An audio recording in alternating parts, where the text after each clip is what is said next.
देश भर के अंदर ट्रेड यूनियंस की ओर से हड़ताल की जा रही है। पूरे देश के अंदर बड़े बड़े मुख्यालयों के ऊपर इस विरोध प्रदर्शन को किया जा रहा है। आप देख सकते हैं कि यहाँ पर जिस तरह से आंदोलन किया जा रहा है, इसमें कई मांगे हैं, जिसमें जो नियमितीकरण है, निजीकरण है, उन तमाम चीज़ों को लेकर के, चाहे पेंशन का ओपीएस है, जो एक तरह से ठेके पर जो भर्तियां की जा रही हैं उसका विरोध है, संविदा कर्मियों को परमानेंट करने, मेडिकल पॉलिसी, तमाम जो कर्मचारियों की ज़रूरत है उन चीज़ों को लेकर के विरोध प्रदर्शन है। सभी तरह की ट्रेड यूनियंस अपने अपने मुख्यालयों पर विरोध प्रदर्शन करें, इसके बाद में श्रम आयुक्त को ये जो है पहुंच करके वहां पर ज्ञापन देंगे। क्या आपकी बुनियादी डिमांड है और क्या आपका विरोध है? आज हड़ताल के माध्यम से ये निजीकरण के खिलाफ हमारा संघर्ष है। आज के हड़ताल के माध्यम से ये प्राइवेटाइजेशन के खिलाफ हमारा संघर्ष है। हम चाहते हैं कि बैंकों में पुरानी पेंशन योजना लागू हो। हम चाहते हैं कि जो LIC, GIC, हेल्थ इंश्योरेंस में जो GST लागू होता है उसको ख़त्म किया जाए।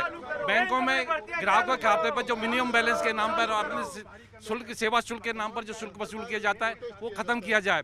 हम चाहते हैं कि जो नए श्रम कानून लाए थे जिनमें श्रमिकों के मौलिक अधिकारों का हनन हो रहा है, उन श्रम कानून को वापस लिया जाए। हम चाहते हैं कि नई भर्तियाँ शुरू की जाएँ देश में। जो अस्थायी कर्मचारी हैं उन सबको पूरा स्थायी रूप से दिया जाए, नियमितीकरण किया जाए। ये हमारी विशेष मुख्य मांगे हैं, जिसके लिए आज हमारे देश आज यहाँ जमा हुए हैं। क्या क्या कर रहे हैं, क्या करेंगे आगे?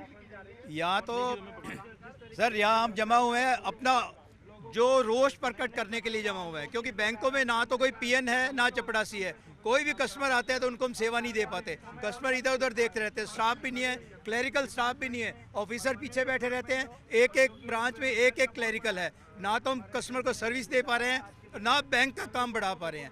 सब तरफ से दिक्कत है, पब्लिक परेशान है। हमारे साथ सब पब्लिक भी हमारे साथ ही है। एक संगठन नहीं, सारे ऑल इंडिया के सभी संगठन इस हड़ताल में शामिल हैं और सब मिलकर जोर लगा के इसको सक्सेस करेंगे और आगे की रणनीति आज तय करके आगे की रणनीति तय होगी। इंडेफिनेट स्ट्राइक करेंगे हम। इंडेफिनेट स्ट्राइक यानी बड़ी जो है स्ट्राइक हो सकती है।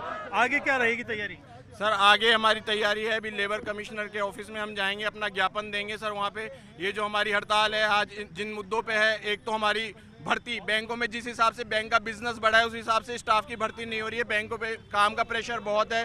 उसके अलावा न्यूनतम मजदूरी जो है आजकल सभी जगह फिक्स करनी चाहिए सरकार को। आजकल ठेका प्रथा बैंक को बंद करनी चाहिए और परमानेंट स्टाफ की भर्ती करनी चाहिए सर। परमानेंट स्टाफ, इन तमाम चीज़ों की डिमांड्स को लेकर के पहले भी आपने कई बार ज्ञापन दिए हैं, सारी चीज़ें के कहाँ मांगे पहुँचाए, कहाँ से अभी तक आपको जवाब नहीं मिले? देखो, कर्मचारी के पास जब अगर कोई नहीं सुनता है तो सड़क पर रोने के अलावा कोई विकल्प नहीं है।